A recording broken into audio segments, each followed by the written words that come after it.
In 2013, I had the fantastic opportunity to interview for an internship as a writer for Deseret News. Now, at this point in time in my life, I had worked for a number of years as a writer, as an editor-in-chief, and as a content manager for the BYU Idaho newspaper Scroll, which some of you may have read. But despite all that experience, I wanted some real-world experience. I wanted to get my work published.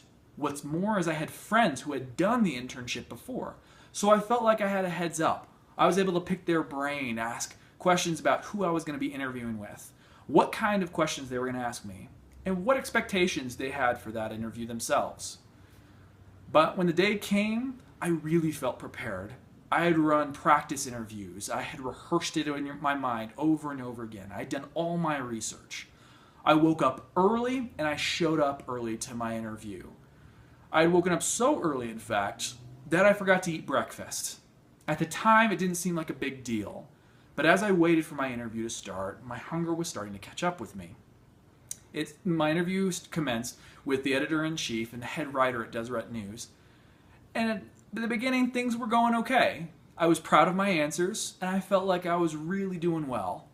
Then the producer showed up a little bit late, and he threw me a curveball I wasn't expecting. He asked me what 3 injustices came to mind. 3 injustices in the world, anything at all, big or small. On a regular day, I'd have 3 good ones. I'd have 10 good ones in my back pocket. But that day, my imagination was being dominated by my stomach.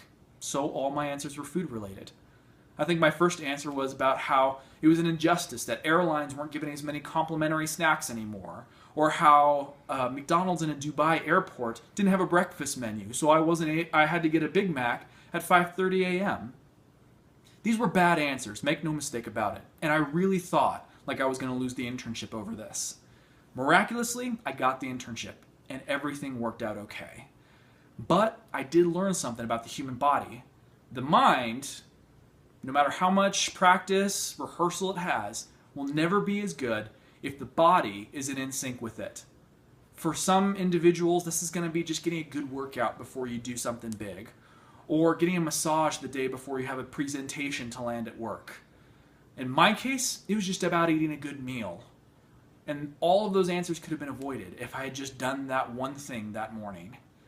So before you do something big, or before you give maybe a presentation in this class, make sure your body is prepared. Make sure that your mind and your body are in sync together. Make sure you're going in on a full stomach.